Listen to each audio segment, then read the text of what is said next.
అదే RTV app వార్తల్ని క్షణాల్లో చదివే అవకాశం ఉంటుంది. ఒక న్యూస్ పేపర్, ఒక టెలివిజన్ ఛానల్ మీ చేతుల్లో ఎప్పుడూ ఉంటాయి. గత 15 సంవత్సరాలుగా ప్రతి గ్రామం తిరిగాను, ప్రతి ఇంటికి వెళ్ళాను. వైఎస్ఆర్ కాంగ్రెస్ పార్టీకి ఫౌండేషన్ నా నుంచే ఇక్కడ మొదలైంది. ఈరోజు రామచంద్రారెడ్డి లేని వైఎస్ఆర్ కాంగ్రెస్ పార్టీ డిఫరెంట్గా ఉంది.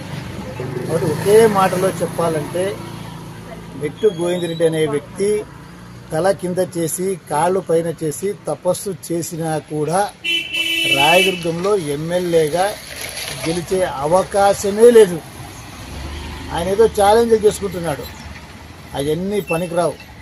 2009లో ఎన్నికలప్పుడు అదే డ్రామా, ఒక్క ఓటుతోనైనా గెలుస్తామబ్బా అనే డ్రామా.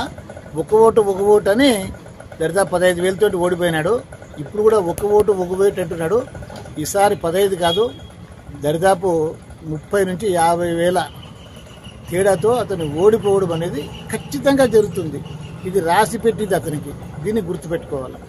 రెండో విషయము, తనేదో సమర్థుడు అని డబ్బా కొట్టుకున్నాడు. మొన్న ఎప్పుడో పార్టీ అపోజిషన్లో ఉన్నప్పుడే అతను ఎమ్మెల్సీగా గెలిచినాను అని చెప్పుకున్నాడు. మెట్టు గోవిందరెడ్డి గారు ఒక విషయం గుర్తుపెట్టుకోవాలా. మెట్టు గోవిందరెడ్డి గారు, మీరు తెలుగుదేశం పార్టీ ఎమ్మెల్సీగా నామినేషన్ వేసినారు. ఎవరి ఓట్లు కొన్నారు?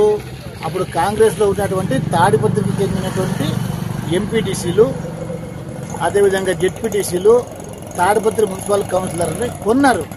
దాన్ని రాజకీయం అన్నారు మెట్టు గోవిందరెడ్డి గారు. దాన్ని రాజకీయ వ్యభిచారము అంటారు.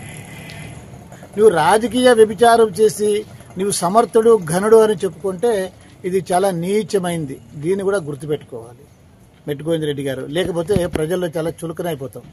నీకేం మాట్లాడాలో ఏం మాట్లాడాలో కూడా తెలియదు నీకు.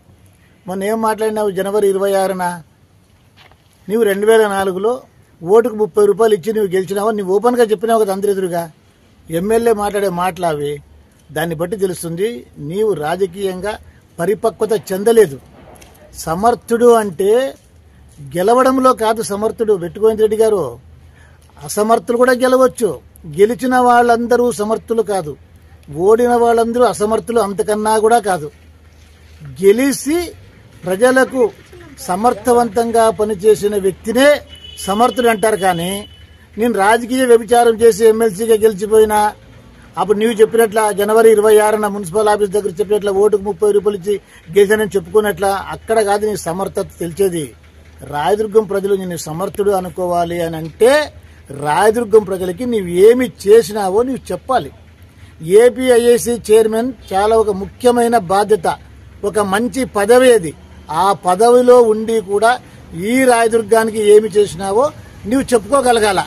కాబట్టి నీవు రాయదుర్గానికి ఏమి చేసినావో చెప్పుకోవడానికి చేత కానటువంటి వ్యక్తివి నీకు నీవే సర్టిఫికేట్ ఇచ్చుకుంటే నువ్వు సమర్థుడు అంటే ప్రజలు ఎట్లా నమ్ముతారు? దీన్ని కూడా మీరు గుర్తుపెట్టుకోవాలా. రాబోయే రోజులలో ఇంకా టైం చాలా ఉంది, మాట్లాడాల్సిన విషయాలు చాలా ఉన్నాయి.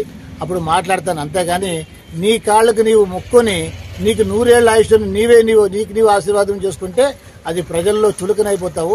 దీన్ని గుర్తుపెట్టుకో.